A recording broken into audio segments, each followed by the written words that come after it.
Magandang araw sa lahat, welcome po ulit dito sa atin channel ang Biyahe y Komida. Maraming salamat sa lahat ng nag-subscribe, indeed. Punta tayo sa atin topic, May 14, 2025. Rufa Gutierrez flexes bonding time with Herbert Bautista. Rufa Gutierrez greets boyfriend Herbert Bautista on his birthday. Mukhang mas comfortable na si Rufa Gutierrez na ipagsigawan at ipakita sa publiko ang relasyon nila ng nobyong si Herbert Bautista. Sa TikTok nitong Martes, May 13, 2025, nagpost si Rufa ng video nila ni Herbert para batiin ang dating Quezon City Mayor sa kaarawan nito. Noong May 12 ipinagdiwang ni Herbert ang kanyang 57th birthday. Sa video na in-upload ni Rufa, makikita ang ilang sweet moments nila ng kasintahan. Kabilang narito ang pagde-date nila sa isang restaurant, panonood ng NBA game, at pagbisita ni Herbert sa bahay ni Rufa. Sa caption ng post ni Rufa, masayang binati ng aktres si Herbert. Saad niya, published as is, one day late but the most unforgettable moments don't make it to social media. Happy birthday, Herbert Constantine Maclang Bautista. Sa comment section ng post ni Rufa ay maraming netizens, partikular na ang kanyang fans, ang natuwa sa pagpe-flex niya kay Herbert.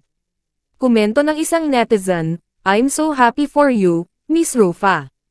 Finally you met your man.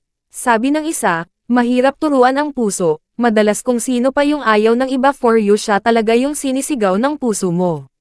Maikli lang ang buhay, choose to be happy always, Miss Rufa. Saad pa ng isa, na kay Herbert lang pala talaga ang susi sa puso ni Rufa. Dagdag ng isa pa, iba ang happiness nila. Kapag tunay na pag-ibig nga naman, kahit matangkad at maliit pinagtatagpo. Noong June 20, 2024, sa vlog sa YouTube ni Karen Davila, unang inamin ni Rufa ang espesyal na relasyon nila ni Herbert. Matagal nang nauugnay ang dalawa sa isa't isa ngunit wala silang opisyal na pag-amin kung ano ang tunay na estado ng kanilang relasyon. Sa katunayan, na-issue pa noon na, di umano, buntis si Rufa sa anak nila ni Herbert. Pero mariin itong pinabulaanan ng aktres. Nangyari ang pag-amin ni Rufa nang ibuking ng dalawa niyang anak na sina Venice at Lorene ang tungkol sa lalaking nagpapasaya ngayon sa kanilang ina. Nagsimula ito nang tanungin ni Karen sina Lorene at Venice kung handa at pumapayag pa ba silang ikasal ang kanilang ina, matapos nitong mahiwalay at maanal sa kanilang ama, ang Turkish businessman na si Yilmaz Bektas. Saad ni Lorene, I don't want anything specific for her. I want her to be happy and whatever that looks like for her, if it's being alone with 80 cats, and that's fine. And if it's getting married, if it's having a long-term partner, whatever that looks like for her, I just want her to be happy. So I never really thought too much about. Me and my sister don't get too overly involved. Bagay na sinang-ayunan naman ni Venice. Aniya, tiwala siya sa kanyang ina pagdating sa pagpili ng lalaking mamahalin. Sabi ni Venice, I'm sure, me and Lorene probably make side comments at the start, but my mom always, usually, most of the time, has good judgment on picking who's right for her and who's wrong.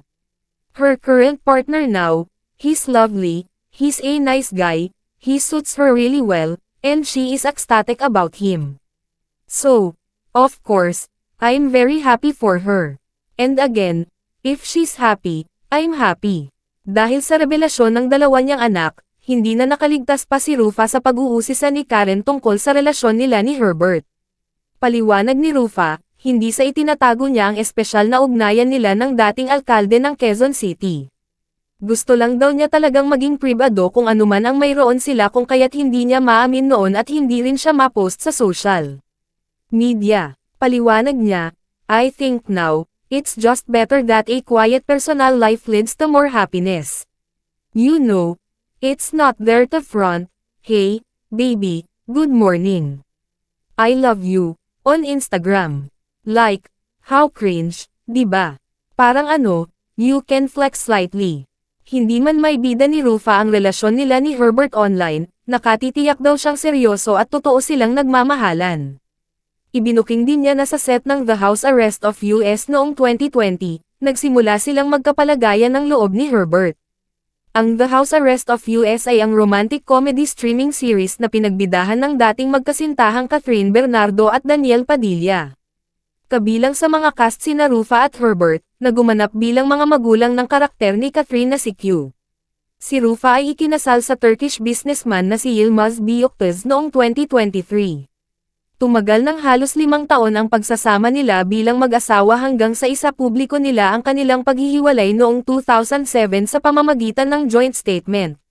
Sa interviews noon ni Rufa ay hindi niya itinago na nakaranas siya ng domestic violence mula sa dating asawa.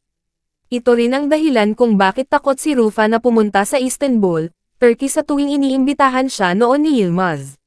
Bago naging sila ni Herbert, ang huling napabalitang karelasyon ni Rufa ay ang French-Israeli businessman na si Jordan Mouyal.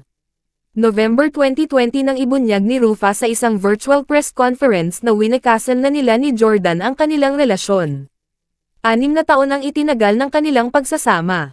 Fast forward ngayong 2025, inamin ni Rufa sa isang panayam sa kanya ng Pep.ph, Philippine Entertainment Portal, na gusto siyang balikan ni Yilmaz.